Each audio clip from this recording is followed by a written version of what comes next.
ไหวสารในปารมีธรรมพระเถระครูบาอาจารย์พระภิกษุสงฆ์สามเณรทุกตนทุกองค์ขอสวัสดีพี่น้องท่านผู้ฟังป้อนน้าป้อนนานป้องวิแม่วิครูบาอาจารย์ที่รับฟังรายการจากสถานีวิทยุกระจายเสียงพระพุทธศาสนาแห่งชาติและสังคมขึ้นเพื่อการศึกษาพระพุทธศาสนาและวัฒนธรรม FM 104.50 เมกะเฮิรตซ์จากวัดไฟหินวัดไฟหินตั้งอยู่หลังมหาวิทยาลัยเชียงใหม่ตำบลสุเทพอำเภอเมืองจังหวัดเชียงใหม่หลังมช.พี่น้องท่านผู้ฟังและก่อนนะครับการอนุเคราะห์เมตตาจากทำลายสถานีได้นำเอาเสียงนี้เผยแพร่สู่พี่น้องท่านผู้ฟังทำสถานีหนึ่งก็ต้องขอกราบขอบพระคุณสถานีวิทยุหลายๆสถานีที่กล่าวมาแล้วก็มาป้ากันทำรอบพี่น้องท่านผู้ฟังรอบค่ำตั้งแต่5 โมงไปจนถึง6 โมงเป็นเวลา1 ชั่วโมงเต็มจากสถานีวิทยุ FM 104.50 เมกะเฮิรตซ์วัดไฟหินซึ่งเป็นสถานีของพี่น้องคนฟังทุกท่านเป็นเจ้าของที่เราจะได้ช่วยกันทนุบำรุงพี่น้องท่านฟังถ้าเอามาช่วยกันทนุบำรุงก็เดี๋ยวเสียงมันหายฟังไปดักปิ้งเลยมาอะไรก็บอกปะซ้อไหนถึงวันบอกปะถ้ามือเสียอารมณ์จะเอาวิทยุขว้างห้องจะเอาไปแก้น้ำห้องเราต้องช่วยกันทนุบำรุงพี่น้องท่านฟังเพราะว่าสถานีวิทยุของวัดไฟหินนั้นเป็นแม่ค่ายรักที่นำเอารายการดี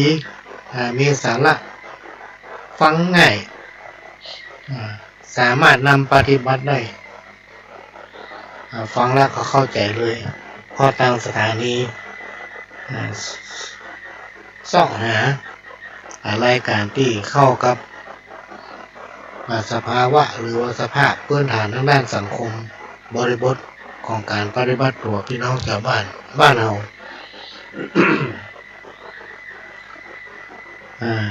ช่วงนี้ก็มาป้ากับขโยมเก่าก็จะได้นำเอาสารธรรมกรรมเก่ามาเล่ามาโอ้สู่กันฟังเป็นเวลา1 ชั่วโมงและก็เป็นประจำทุกวันจันทร์ตั้งแต่เวลา4 ทุ่มถึง5 ทุ่มเป็นประจำทุกวันคืนพฤหัส3 ทุ่มถึง5 ทุ่มและทุกคืนวันศุกร์4 ทุ่มถึง5 ทุ่มวันเสาร์ก็4 โมงถึง6 โมงแมลงวันอาทิตย์นี้มี2 รอบเมื่อบ่ายโมงมาถึงบ่าย3แล้วมารอบค่ำ2 รอบเสี่ยงตังสักบาท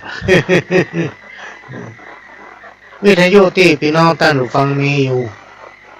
ที่ฟังอยู่เนี่ยถ้าเสียบแบตเสียบไฟเนี่ยมันแบบเปลืองถ่านแบบเสี่ยงสตางค์เสียบแล้วก็ฟังไปเรื่อย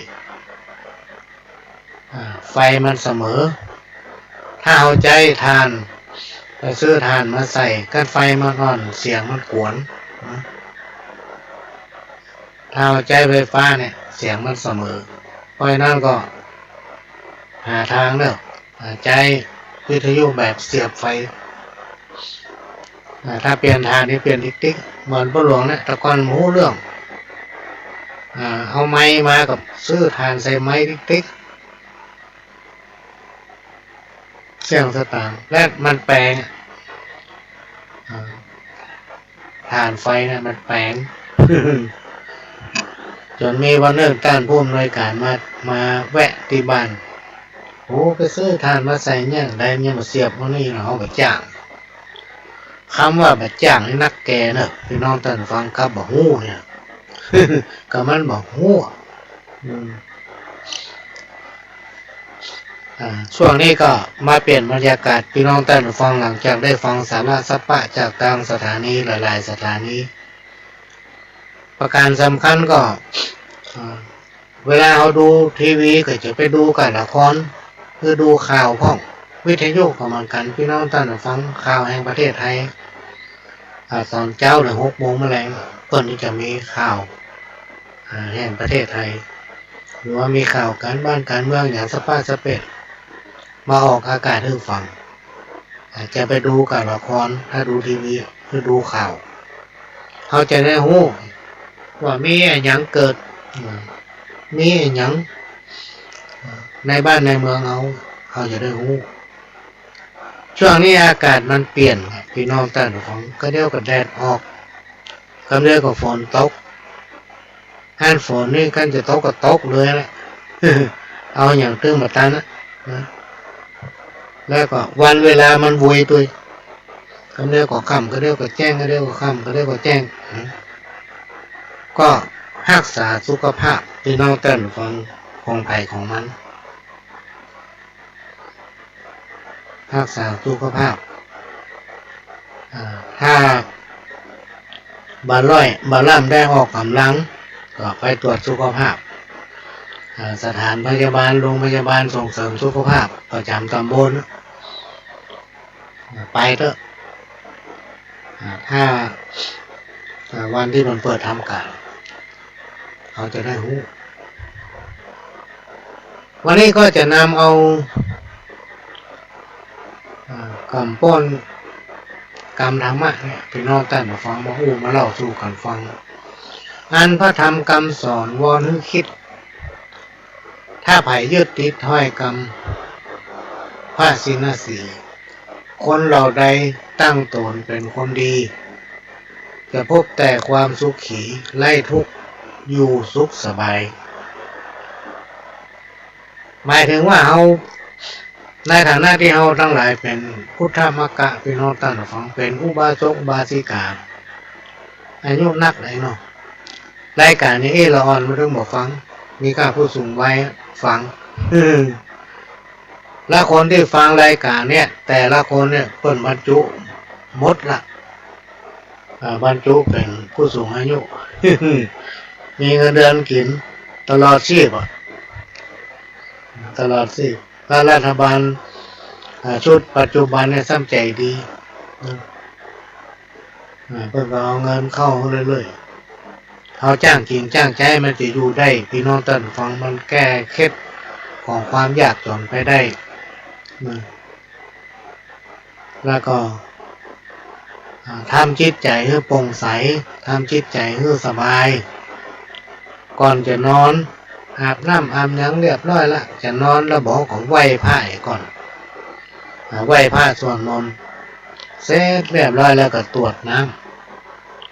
ำอุทิศผลบุญอย่างตั้งหลายให้เจ้ากรรมเจ้าเวรพี่น้องท่านหลวงบรรพบุรุษปู่ย่าตายายผีแต่เก่าเน่าเมินสรรพสิ่งสรรพสัตว์สี่ตีนสองตีนที่มีชีวิตอยู่หรือว่าที่ตายไปแล้วตรวจน้ำมือเขาพร้อมกับผีบ้านผีจ้องผีหอผีเฮือนแก้บุตรเทวดาที่ห้าวสารตรวจตัวเขาและครอบครัวมันจะทำเมื่อเขารับดีบ่ฝันให้รับดีบ่ฝันให้สุขภาพร่างกายจะสมบูรณ์แข็งแรงกินได้นอนรับตื่นเช้ามาก็ถ้ามีโอกาสบะอิดหิวบะอ่อนเตียวแวดบ้านนะเตียวแวดบ้านเก่าเตียวไปเตียวมาถ้าหัวโก้นก็เตียวในบ้าน เตียวในบ้าน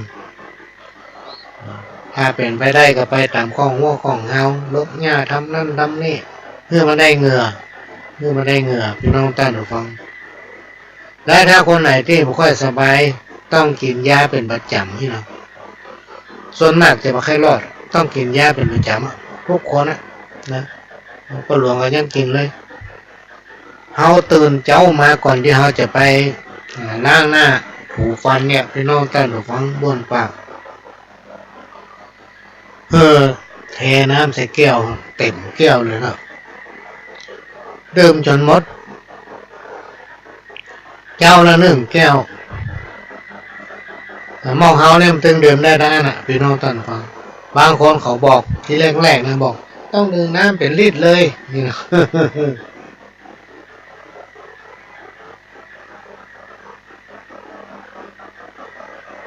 ค คนเฮาเนี่ยถ้าอายุมันนักไปเนี่ยพี่น้องท่านฟังกระเพาะมันแค่จะดีตัว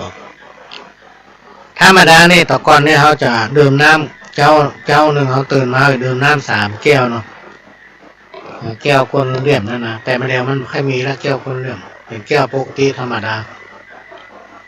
ต่อมามันดื่มมาลงแล้วลดลงมาเหลือ2ต่อมาถึงวันเนี่ยดื่มมาลงแล้ว2นั่นนะต้องลดลงมาเหลือแก้วเดียวเต็มแก้วเพิ่นบอกว่ามันไปสะล้างปฏิกูลในกระเพาะเขาเนี่ยออกหมายถึงว่าบอกว่าจะเป็นสารยามันตกค้างยาปฏิชีวนะยาอย่างสปาตะเปตที่เขากินเป็นยาประจำเนี่ยมันจะสะล้างจากไตจากอย่างไปหมดนะเราต้องดื่มน้ำเวลาเอาไปหมอบอกกินน้ำหน่อยแต่ถ้าใครเป็นโรคไตนี่หมอจะห้ามเขาเนาะคือกินน้ำวันขวดนี่เนาะคือมดวันขวดถ้ามดแล้วก็ไปกินน้ำเลยคือกินน้ำละเนี่ยมันหลายหลักประการกามเก่ากามโบราณเนี่ยมันยังใจได้อยู่นะพี่น้องท่านผู้ฟังยังใจได้อยู่นะตันยุคตันสมัยอยู่ตลอดจ้างจะเด่นเพราะว่ามันมีงาคนเฮาตั้งหลายจะมีราคาเพราะว่าคนนั้นรักษาคำพูดหรือว่ามีสัจจะผู้ไหนมีห้ามเนี่ยมีค่ามีราคาคำว่าสัจจะให้นะถ้าคนอู้ไปเลยความเชื่อถือหรือว่าความแม่นยำมันก็มีน้อยคนที่ก็นักคำไหนคำนั้นอันเนี้ยคนเก่งขามจงบินให้สูงกว่าที่คิดก็คือเวลาเนี่ยอันอย่างพี่น้องท่านผู้ฟังจะปลูกพริกสัก5 ต้นเนี่ยปลูกนักเลยนั้นคิดว่าจะปลูก5 ต้นเอาเป็น10เลยเพื่อมันพอกินพอใจบางคนปลูกต้นเดียวโอ้มันนานหน่วยแล้วมันนานแก่พอเขาเก็บแล้วมันก็นานหน่วยมั้งดอกมันนะมีก็ดอกถ้าเขาปลูกนักเนี่ยเก็บต้นหนึ่งมันยังต้นหนึ่งหรอกเอาง่ายๆจงบินให้สูงกว่าที่เขาคิดถ้าเราจะปลูกผักกาดปลูกอย่างพวกเนี้ยพี่น้องท่านฟังของที่มันกินได้ก็ปลูกหลายๆฮอนแปลงฮอนมันถ้าเราปลูกฮอนเดียวมันนานได้กินบางทีเราไปเด็ดไปโลกมากินละอันนั้นก็ยังนานใหญ่ปลูกเป็นรุ่นเว้นระยะห่างสมมติว่าวันที่เนี่ยเขาหว่านผักกาดแปลงหนึ่งรอสัก5 วันเขามาหว่านแปลงหนึ่งแปลงหนึ่งมันเสี่ยงไปแปลงหนึ่งออกสลับเปลี่ยนกันไปยึดเศรษฐกิจพอเพียงเด้อพี่น้องท่านผู้ฟังพระราชดำริผู้บันทึกเจ้าหลวงรัชกาลที่9เพื่อให้พอใจในสิ่งที่มียินดีในสิ่งที่ได้สิ่งที่เฮายื้อมาถึงที่มันมาถึงเฮาจะไม่คาดหวังทำในสิ่งที่เฮามีเนี่ยที่เฮาสามารถทำได้ชีวิตของคนเฮาเนี่ยพี่น้องท่านผู้ฟังครูบาอาจารย์เพิ่นว่ามันสั้นก็เดียวค่ำก็เดียวแจ้งก็เดียวค่ำก็เดียวแจ้งมีหนังสือฉบับหนึ่งเพิ่นบอกว่าชีวิตของมนุษย์คนเฮาเนี่ยมันอยู่ถึง80 ปีได้นี่ลูกถ้าไผ่เกินกว่านั้นได้ถือว่าบุญนักบุญนักป้านแต่ถ้าอายุสัก90 ปีหรือว่า100เนี่ยแล้วมันยากอย่างบ่ได้หามขึ้นหามล่องอันนั้นกำไหวเด้อ จงพูดให้น้อยกว่าที่ฟังจ จงพูดเพื่อน้อยกว่าที่ฟังจงทำเพื่อนักกว่าที่พูดอันนี้ก็หมายถึงอันตะกี้นะเป็นกรรมเดียวกันการทำกรรมหนึ่งพี่น้องท่านผู้ฟังที่โบราณเพิ่นว่าไว้ว่าชีวิตของคนเฮาทุกคนเนี่ยบัดนี้คอยก็วาสนาบัดนี้คอยก็โชคลาภนะหวังอันนั้นหวังอันนี้ที่มันยังมาไปถึงเฮาถ้ามันจะได้มันถึงได้ถ้ามันไม่ได้มันถึงไม่ได้เราต้องไปหวังมันนะแล้วคนเฮาเนี่ยมีชีวิตจิตใจพี่น้องท่านผู้ฟังมันมีในตัวเฮานี่หมดแล้วแต่ว่าเขาจะปรับให้มันไปในทิศทางไหนอย่างกรรมที่ว่าเนี่ยหัวโขนเนี่ยบางคนสวมใส่แล้วบ้าว่าข้ามีอำนาจมีบุญวาสนาข้าเนี่ยใหญ่เหลือเกินอุปนิสัยใจคอก็เปลี่ยนไปหมดเป็นคนละคนไปละเพราะมันมีอำนาจมีวาสนาได้มีตำแหน่งหน้าที่เปิ้นเอาหัวโขนมาสวมมือก็เลยกลายเป็นพ่อคนอื่นไร้ค่าด้วยศักดิ์ศรีตัวเองนั่นมีความสำคัญยิ่งใหญ่กว่าเพื่อนคนอื่น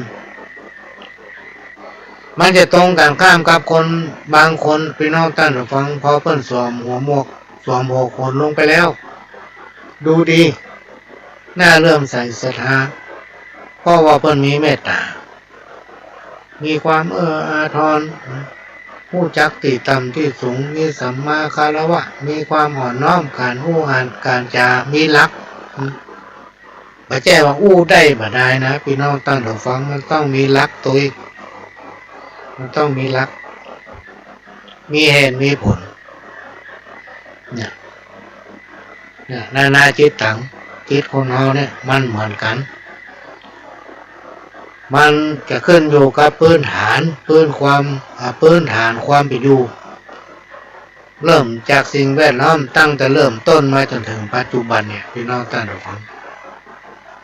อันนี้เป็นสิ่งที่นำมาฝากว่าวันเนี้ยปัจจุบันเนี้ยมันถึงเวลาที่เราทั้งหลายจะต้องพัฒนาตนเองเราต้องพัฒนาตนเราเพื่อให้มันเป็นแบบแก่คนในครอบครัวเป็นแบบแก่ญาติมิตรเป็นแบบแก่ลูกแก่หลานสังคมโลกมันเปลี่ยนไปละพี่น้องท่านผู้ฟังมันเหมือนก่อนในยุคปัจจุบันมันเปลี่ยนไปละจิตใจของเขาก็เปลี่ยนไปด้วยทั้งนักเพราะอันอย่างพี่น้องท่านผู้ฟังมันถึงมีการเปลี่ยนไปเพราะธรรมะอันเป็นคำสั่งสอนขององค์พระสัมมาสัมพุทธเจ้าคติธรรมสุภาษิตธรรมอันอย่างทั้งหลายแล้วเนี่ยมันเข้าไปถึงใจคนทั้งหลายหมู่นี้บางคนประสบปัญหาน้อยเดียวคิดฆ่าตัวตายละ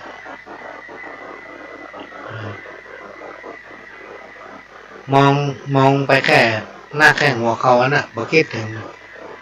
คนบอกว่าเมินตากว้างละเฮือพอตางไก่เขาต้องคิดว่าโอ้คนมันมีนักหนาปาป้านไปที่ไหนก็ปะก้าคนและฐานะรากฐานของคนเฮาเนี่ยมันกำแจ้ถ้าเทียมกันมาเต้ากันบางคนก็ตุกแต่ตุกว่ามันมีพี่น้องท่านผู้ฟังบางคนก็กินข้าวใบอิ่มไม่เต็มก็ครอบครัวนั่นอยู่กันหลายคนถ้าจะกินจนอิ่มมันก็จะวิตพอกินน้ำม้อยสภาพคนเฮาเนี่ยแจ้เหมือนกันเพิ่นก็เลยสอนว่ามีความอดทนถ้ามีความอดทนและมีความขยันหมั่นเพียรอันใดที่มันบาทำมือคนอื่นเดือดร้อนแล้วบาทำมือตัวเฮาเดือดร้อนอันใดที่หันสมควรทำได้ก็ทำไปเลยพี่น้องท่านผู้ฟังทำไปเลย โดยเฉพาะในยุคปัจจุบันเนี่ยเราต้องทำในสิ่งที่มันเป็นประโยชน์กับตัวเราเมื่อเขาได้รับประโยชน์อันนั้นแล้วเขาถึงจะเพื่อแผ่ให้คนอื่นๆหมายถึงว่าถ้าเราทำการเกษตรหรือถ้าเราอยู่บ้านมีได้ก็ปลูกฝังไปพี่น้องท่านผู้ฟังปลูกฝังไปตามบ้านแวดบ้านเท่านั้นถึงเวลาเขาจะกินจะใช้เขาก็สามารถเตียวแวดบ้านแล้วเอามาต้มใส่หม้อแกงได้เลยบ้านเฮาเนี่ยพี่น้องท่านผู้ฟังมันมีความอุดมสมบูรณ์หลายอันหลายประการบางอย่างก็ต้องใช้สตางค์บางอย่างก็ต้องมีสตางค์สตางค์นี่ก็สำคัญถ้าเขาได้มาเขาไปจ้างกินมาจ้างใจก็เดียวหมดถ้าเขาจ้างกินจ้างใจไม่อยู่กับเฮามันสตางค์นี่มันอยู่กุฏิเลยถ้าที่ไหนมีคนขยันมันเพียรสตางค์ไปหาฮะนะพี่น้องท่านผู้ฟังเขามีความอดทนมีความขยันมันเพียรต่อสิ่งนั้นๆเนี่ยมันจะทำให้เราอยู่ได้อันนี้ก็นำมาฝากเนอะแมลงเนี่ยนะอยู่กันไปพี่น้องท่านผู้ฟังลองพอข่าวทางทีวีลองฟังข่าวทางวิทยุคนหลายๆคนพี่น้องท่านผู้ฟังพี่น้องเขาเนี่ยที่ไปทำงานในต่างประเทศบางคนก็ได้กินข้าวอิ่มน้ำสำราญบางคนก็ได้กินห้องไม่ได้กินห้องบางคนไม่ได้กินเลยบางคนหนีหัวทุกข์หัวทุนสตางค์ก็มีได้กับผ้าที่เนื้อเสื้อที่ตัวมาที่ปลอดภัยข้าวก็ไม่ได้กินน้ำก็ไม่ได้กินพ่อมีสตางค์เนี่ยพี่น้องท่านผู้ฟังปัญหาคนเฮานี่มันจะเต้ากันหมู่เนี่ยเฮาพึงสังวรราตนักว่าการที่เฮาอยู่บ้านเฮาเนี่ยไปเนี่ยยังก็ได้เนี่ยเฮาก็อยากยังก็ได้กินมีเพื่อนมนุษย์เพื่อนคนเฮาเนี่ยหลายคนที่อยู่ร่วมโลกเดียวกันมีความทุกข์ยากเดือดร้อนความทุกข์ยากเดือดร้อนมันเกิดขึ้นกับไผ่พี่น้องท่านผู้ฟังสิ่งที่เราจะต้องแก้ไขกับมันเริ่มต้นจากตัวเก่าก็คือสติกับปัญญาเขาจะต้องใช้สติปัญญาเขาเนี่ยพี่น้องท่านฟังมาแก้ไขวิกฤตของชีวิตของตนเองว่ากูจะทำมันอย่างดี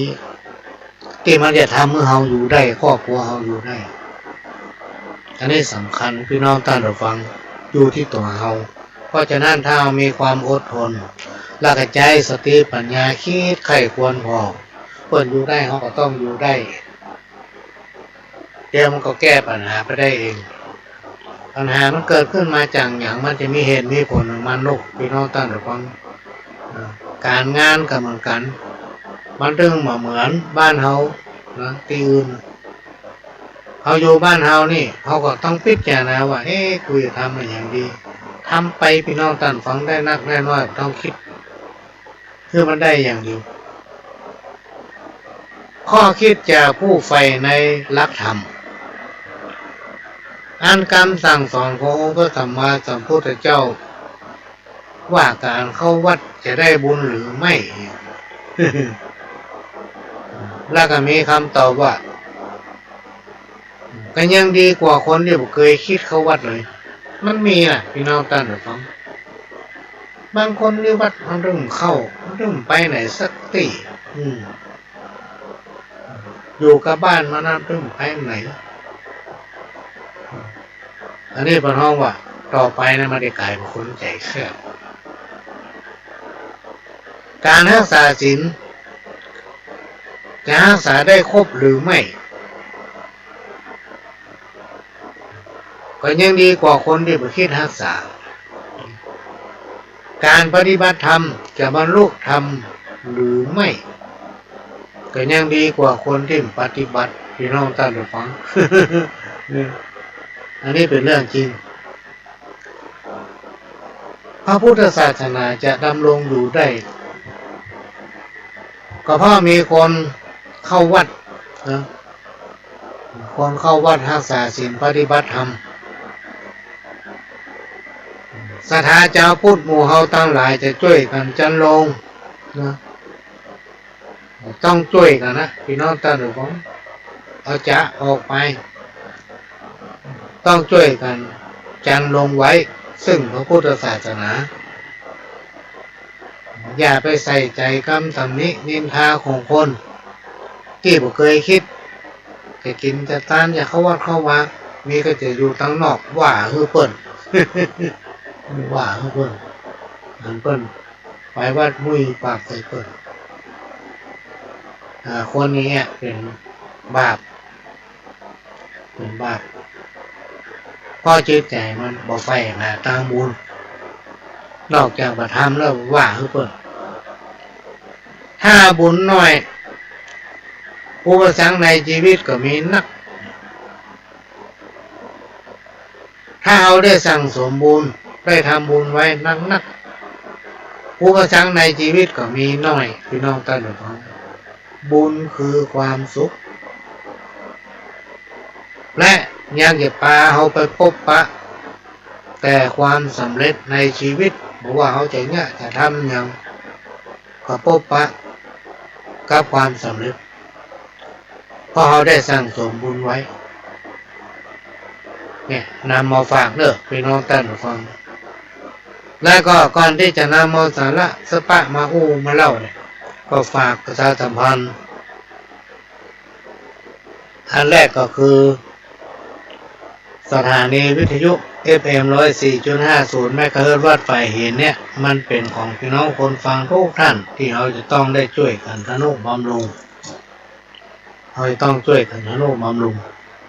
ตามกำลังของใครของมันเป็นกะน้ำกะไฟกะน้ำกะไฟเนี่ยสำคัญนะพี่น้องแต่ฟังเดือนหนึ่งหลายหมื่น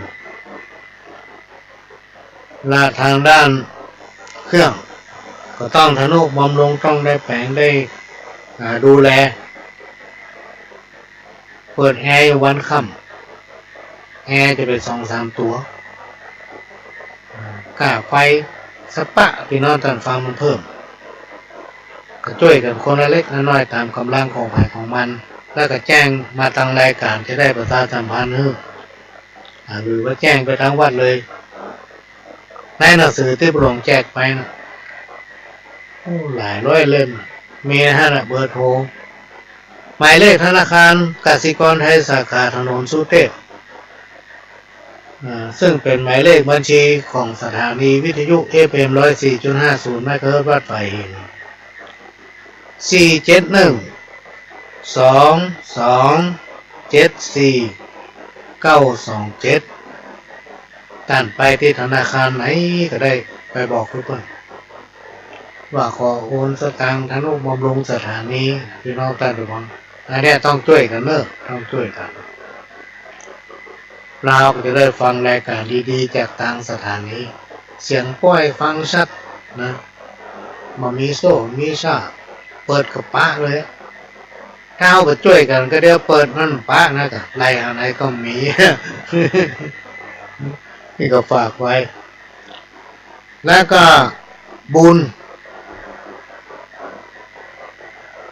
ทำอันหนึ่งก็คือในเดือน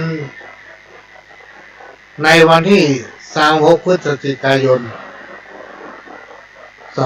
2566ขอเชิญร่วมอนุโมทนาบุญ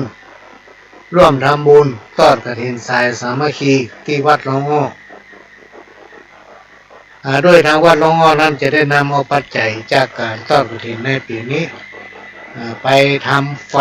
ในโบสถ์ติดกล้องวงจรปิดและก็ปรับปรุงเดินสายไฟใหม่ที่หอสันแล้วก็จะปิดทองพระพุทธรูปปางชนะมารที่ประดิษฐานอยู่ที่หอระฆังพี่น้องท่านผู้ฟังก็เจอร่วมด้วยช่วยกันวัดหลวงอ้อเฮามีการทอดกฐินทุกปีพี่น้องท่านผู้ฟังโดยเฮาก็ได้กำหนดว่าปีนี้ต้องได้ทหารได้นี้เฮาไม่ได้กำหนดตามกำลังของใครของมันปีนี้เฮามาเฮือวัดไม้กฐินพี่น้องท่านผู้ฟังก็ร่วมด้วยช่วยกันเฮาบ่ได้เน้นว่าจะต้องมีปัจจัยทางใดถ้าก็สามารถตั้งต้นกฐินสายมาร่วมกันได้ในวันที่26 เป็นวันอาทิตย์พอดีพฤศจิกายน2566ตั้งแต่เวลาคาดว่า10 โมงนี่น่าจะพร้อมกันแล้วที่วัดพอต้องเริ่มพิธีแล้วหลังจากเริ่มพิธีแล้วก็จะได้ถวายเพลพระสงฆ์องค์เจ้าพระเถระครูบาอาจารย์เพื่อจะเข้าในโบสถ์ท่านใดที่มีความประสงค์จะทำโรงทานถวายอาหารพระสงฆ์องค์เนรเรื่องพี่เรื่องน้องเรื่องศรัทธาตายกไกลกับที่มาร่วมก็ติดต่อได้ที่ต่างวัดจะเป็นต้นว่าน้ำปานะหรือว่าจะถวายพัดใจพระสงฆ์องค์เนรในวันที่26นั้นก็เชิญติดต่อได้ที่วัดตอนนี้กำลังทำสปอร์ตนะพี่น้องท่านผู้ฟังกำลังขอมาทำสปอร์ตให้อยู่ก็จะมาเปิดในรายการนี้และก็ทำงานหนึ่งก่อนนะครับไลน์มาจากเจ้าอาวาสเปิ้ลขอเชิญร่วมทอดทำบุญขอเชิญร่วมทำบุญทอดกฐินสายสามัคคีมหากุศลสมทบทุนสร้างอุโบสถวัดปะควายเหนือหมู่ที่1วัดปะควายเหนือหมู่ที่1บ้านดงปะควายสันผีเสื้ออำเภอเมืองจังหวัดเชียงใหม่ในวันอาทิตย์ที่19พฤศจิกายน2566เริ่มตั้งแต่เวลา9 โมงเป็นต้นไปก็ขอเชิญร่วมอนุโมทนาบุญร่วมกันทำบุญทอดกฐินโดยพร้อมเพรียงกันที่วัดปะควายเหนือเด้อพี่น้องท่านผู้ฟังและทำงานหนึ่งก็คือตอนนี้ที่วัดไฟหินเปิ้ลจะได้ทำการหรือและเปลี่ยนระบบไฟในโบสถ์และบริเวณวัดอันไหนที่มันบดีมันเก่ามันแจ้มาเป็นหลาย10 ปีแล้วท่านใดที่มีความประสงค์จะร่วมด้วยช่วยกันตามกำลังของฝ่ายของมันก็ไปติดต่อได้เนอะที่วัดไฟหินหรือว่าจะโอนปัจจัยเข้าไปแล้วก็แจ้งมาทางรายการจะได้ประชาสัมพันธ์ให้อันนี้ก็ฝากไว้กับพี่น้องท่านผู้ฟังดื่มน้ำธรรมไว้เป็นประจำดีกว่ามีทองคำมีโจรปล้นเขามีความดีไว้กับตัวเขาเนี่ยพี่น้องท่านผู้ฟังรถพระธรรมคำสั่งสอนเนี่ยสุภาษิตอย่างต่างๆเนี่ยเต็มประดับสติปัญญาเอาใครจะมารู้มาชิงเอาไปถึงหมดเลย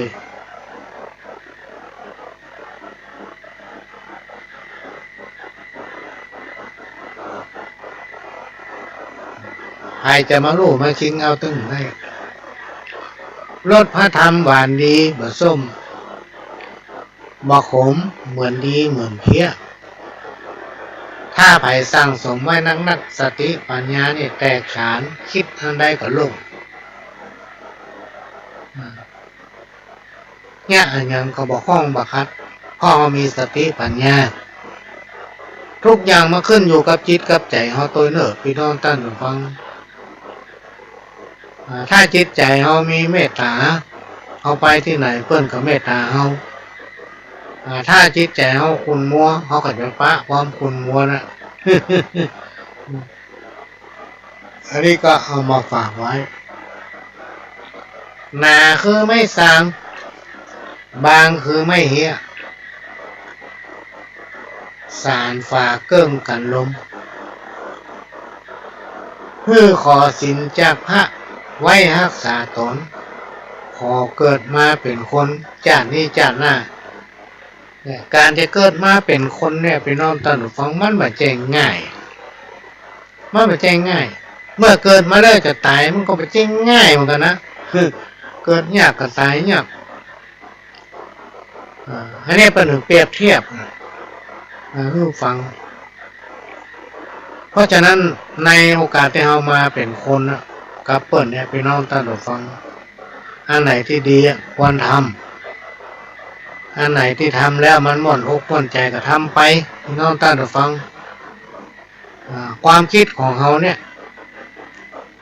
ประกอบกับสติปัญญาที่มันอยู่ในตัวในตนเขา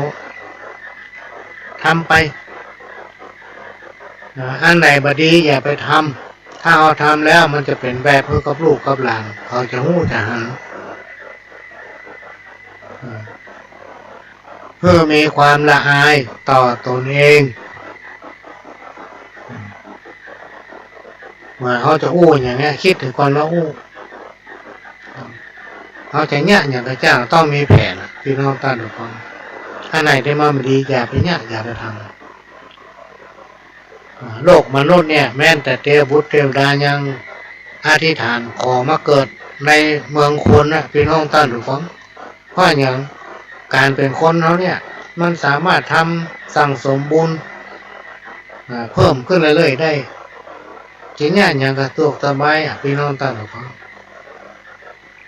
ย่างสวงสวรรค์เนี่ยมันเก็บกินอาหารเทพเลยอะไรเงี้ยก็ยังนึกมาได้ก็อิ่มเลยถ้ามาลงมาสร้างบุญเสริมบุญเพิ่มพี่น้องท่านทุกคนมันก็อยู่อย่างนั้นถ้าเกิดมาในโลกมนุษย์เนี่ยทำบุญเพิ่มเข้าไปนั่งตายไปก็ไปอยู่ในภพที่มันดีขึ้นไปเรื่อยๆกรรมเก่าแปลงเฮือ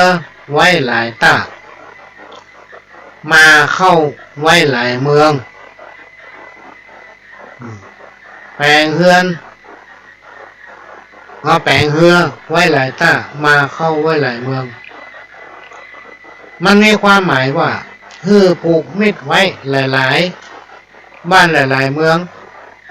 เพื่อวันใดเกิดพลาดพลั้งหรือตกอับอาจจะได้เปิ่งป้าอาศัยกันได้พี่น้องท่านผู้ฟังกรรมนี่เหมือนครับถามที่หน้าพอหน้ามหันนะเราต้องผูกมิตรไว้วันใดวันหนึ่งถ้าเอาตกอับพลาดพลั้งจากการเดินของชีวิตพี่น้องท่านผู้ฟังตกอับเนี่ยก็จะได้เปิ่งป้าอาศัยกันเพราะว่าเขาจะอยู่ในฐานะใดพี่น้องท่านผู้ฟังโอกาสพลาดมันมีทุกคนเป็นเรื่องว่าความทุกข์ความสุขมันอยู่คู่กันถ้าเรามีความทุกข์ก็ได้เราปะความสุขขณะที่เรามีความสุขถ้าเราลืมตัวเก่าแต่มาเหมือนก็ต้องปะความทุกข์อย่ายึดมั่นอยู่กับคนที่ไร้ความคิดอย่ายึดติดกับคนที่ไร้ระเบียบวินัย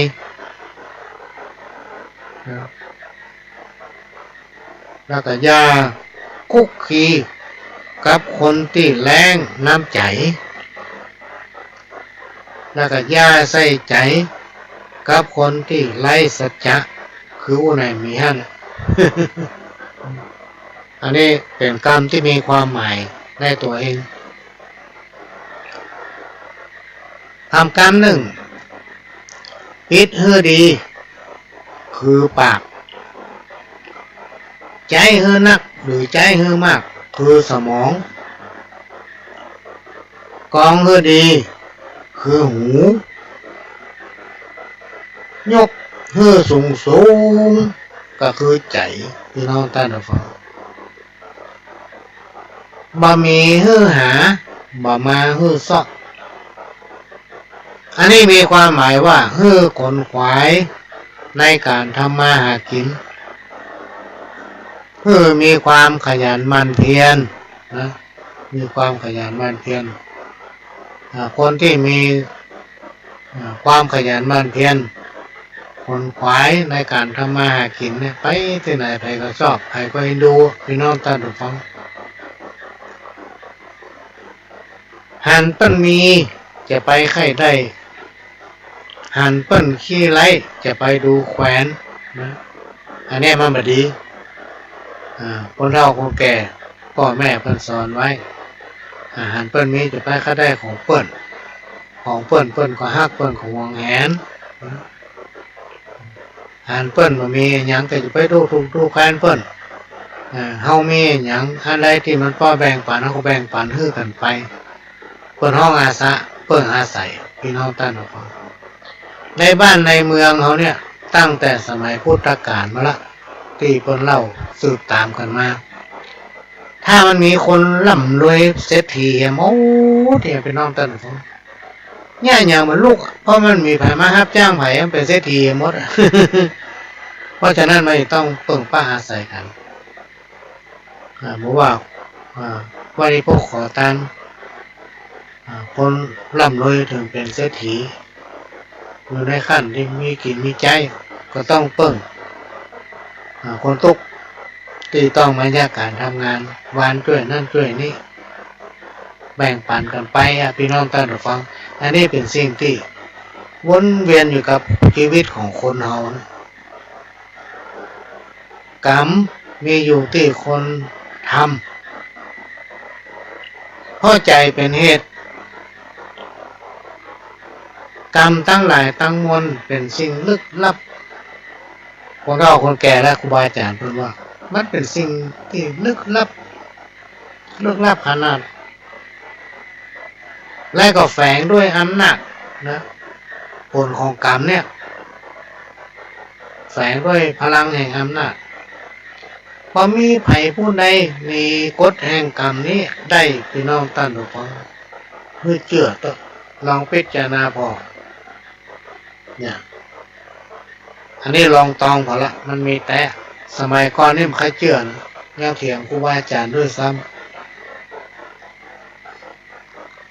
เล็กบะเลี่ยมเปิ้นบ่เอาจีคนบ่ดีเปิ้นมือเข้าใกล้มันเพราะมันบ่ดี ไม่จักชวนไปในที่บ่ดี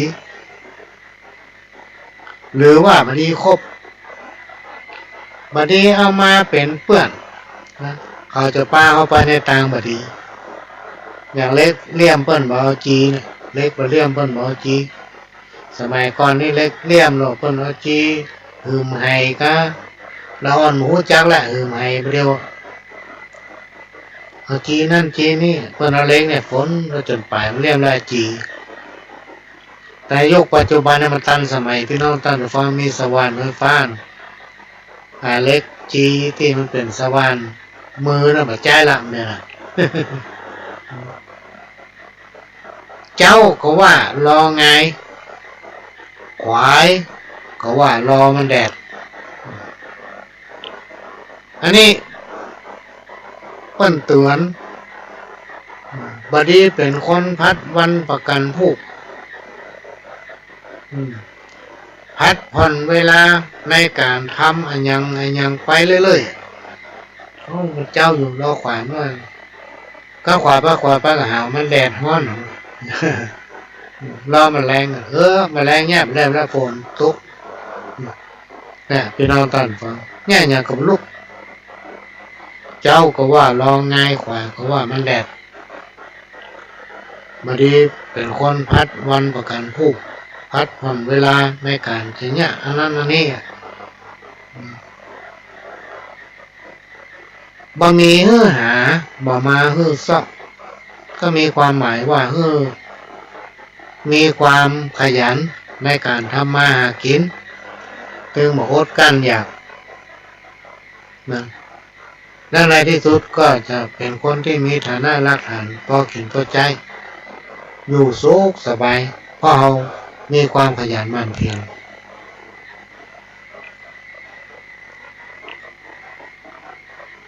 ปิดเฮือดีคือปากใจเฮือมากคือสมองกองเฮือดีคือหูยกเฮือสูงคือใจกล้าของคนอยู่ที่ผลของงานจงสร้างผลงานสร้างคุณค่าให้กับตนเองนะอันนี้มันมีความหมายอยู่ในตัวสันดานยังบัตันออกจะไปฟังบอกว่ามันดี เนี่ยพี่น้องท่านฟังนี่สำคัญเวลาเอาป้าไผ่ได้วูได้จางกรรมสองกรรมเป็นคนดีเอาอย่าหมูพฤติกรรมเด้อ โดยเฉพาะประเดี๋ยวเนี่ยมันมีcall centerมีคนหลอกลวงคนเนี่ยนักขนาดเลยแต่ก่อนนี่เอากลัวผีมั้งประเดี๋ยวนี้ต้องกลัวคนพอทำได้หลอกไปแล้วมันมด มีอย่างกับมดลึ่งนะมีสร้อยมดสร้อยมีเงินมีทองอยู่ในธนาคารเป็นปุ๊บก็มดกับคนมันหลอกผีหลอกก็ยังพอทนคนหลอกคนมันทำให้จนไปเลยบางคนถึงแขวนข้อตาย เพราะโดนคนเหมือนกันมาหลอกตายตกน้ำตายโดดรถโจร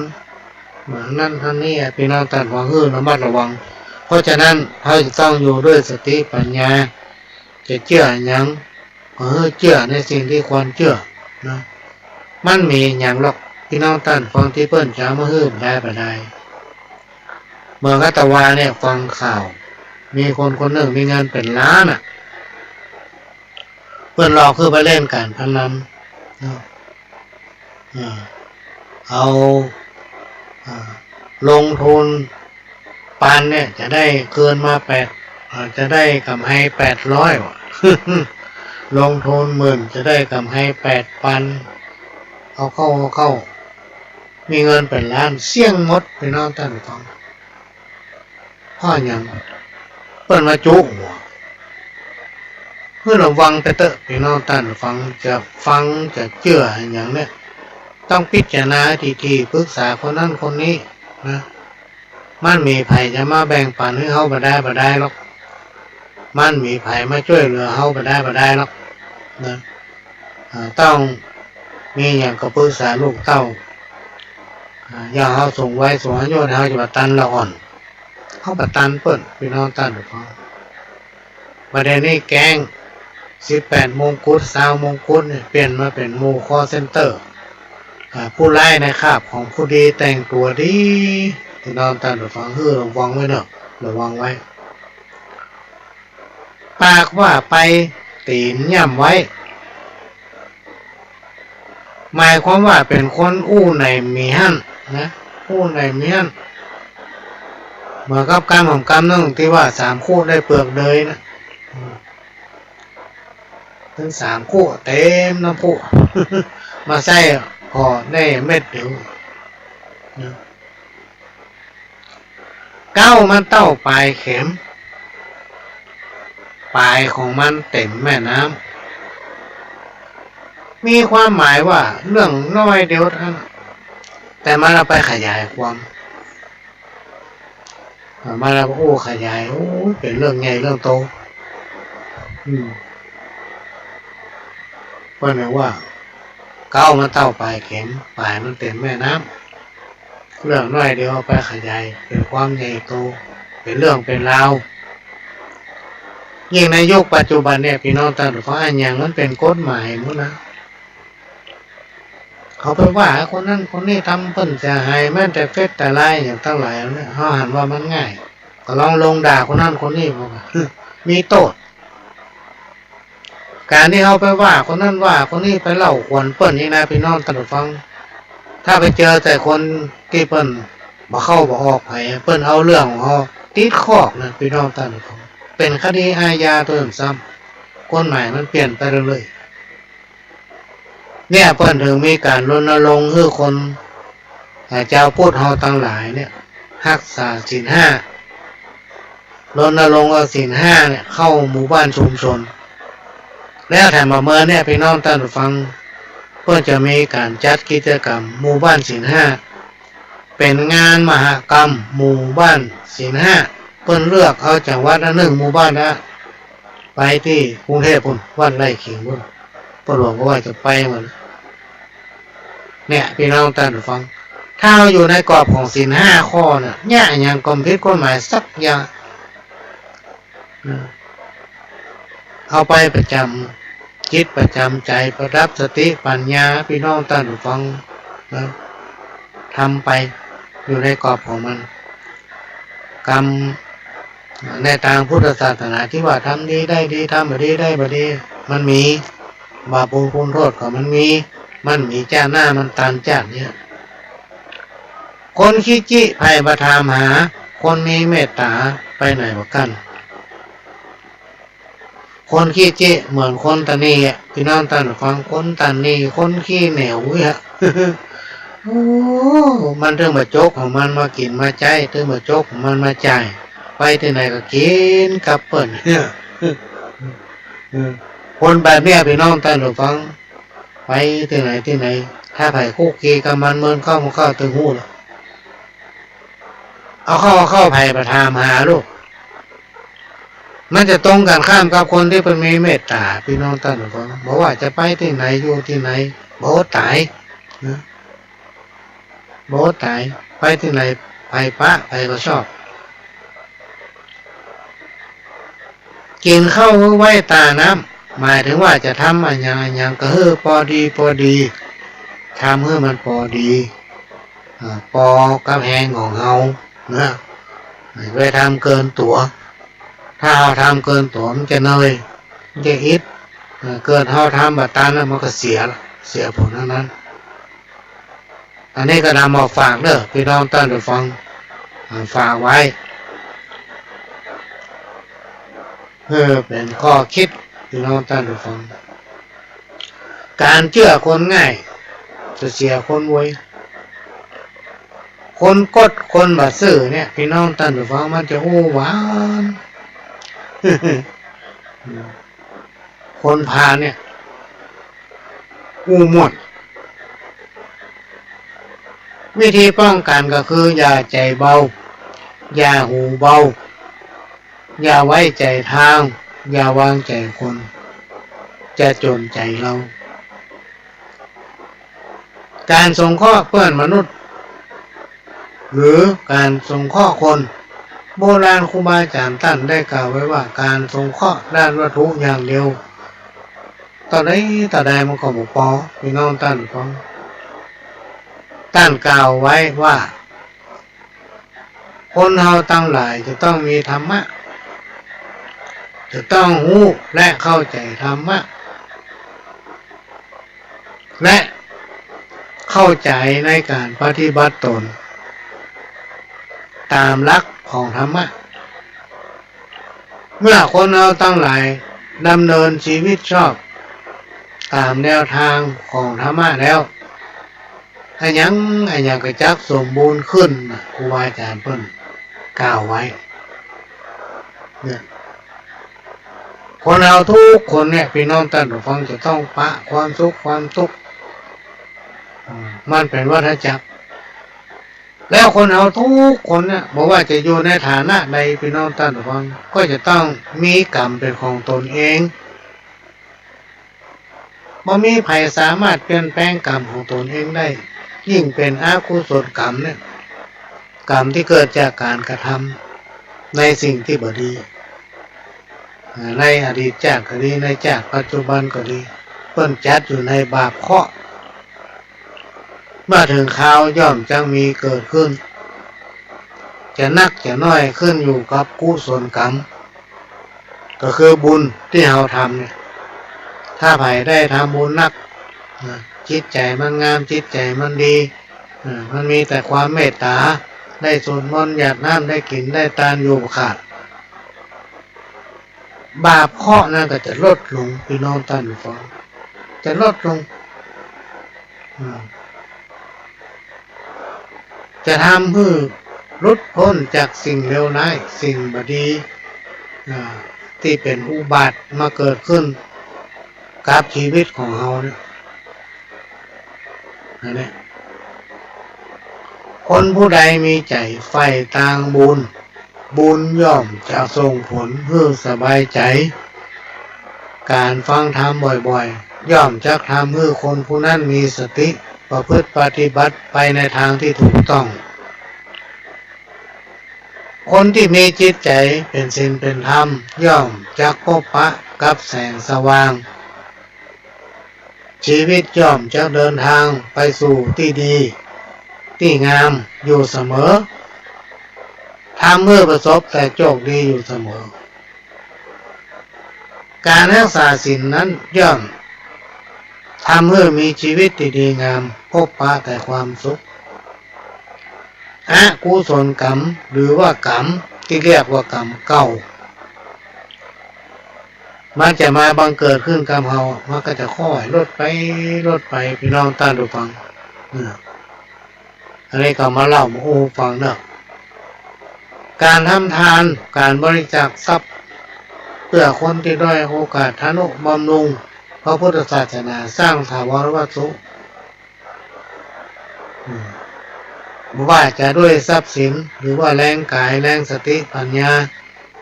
จะส่งผลให้ผู้ทำนั้นอุดมไปด้วยทรัพย์สมบัตินะผู้ว่าอาจารย์ตั้นได้กล่าวไว้ว่าจะบ่มีวันยากจนตรงกันข้ามกับคนที่ไปชอบทำทานข้อกรรมจักส่งผลให้พบปะแต่สิ่งที่บดีในยามตกอับก็จะมีไผมาช่วยเหลืออันนี้เป็นเรื่องจริงนะพี่น้องท่านฟังพ่อหลวงเคยตองพอละมันเกิดขึ้นแต่มันมีไผมาช่วยเหลือเลยเพราะอย่างเป็นคนที่ไปชอบทำทานหรือเป็นคนที่ไปชอบกินทานไปชอบทำบุญเพื่อแผ่ไผเพราะฉะนั้นก่อนจะรับจะนอนพี่น้องท่านฟังไหว้พระสวดมนต์เนอะญาติน้ำเจ้ากรรมเจ้าเวรข้อกรรมอย่างตั้งหลายจะค่อยลดไปเวลาหมดละพี่น้องท่านฟังพ่อหลวงก็จะขอรายการจากไปก่อนกินข้าวลำนอนรับมีสุขภาพแข็งแรงสมบูรณ์เหมือนกันคู่คนจากกับผมพ่อหลวงสว่างท่ายิ่งจำขอสวัสดี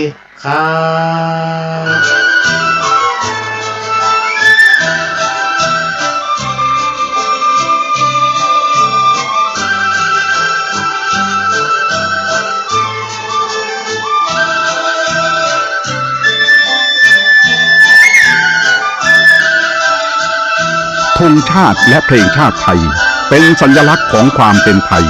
เราจงร่วมใจยืนตรงเคารพธงชาติด้วยความภาคภูมิใจในเอกราชและความเสียสละของบรรพบุรุษไทย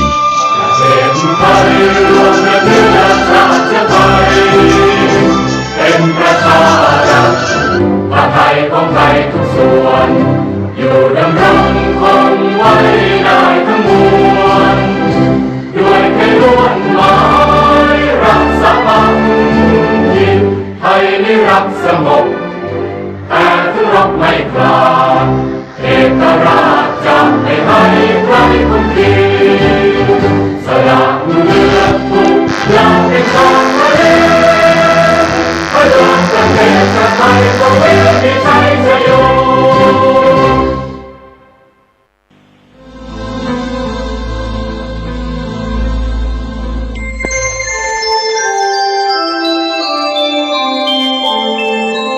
ขณะนี้ท่านกำลังฟังสถานีวิทยุกระจายเสียง FM 104.5 เมกะเฮิรตซ์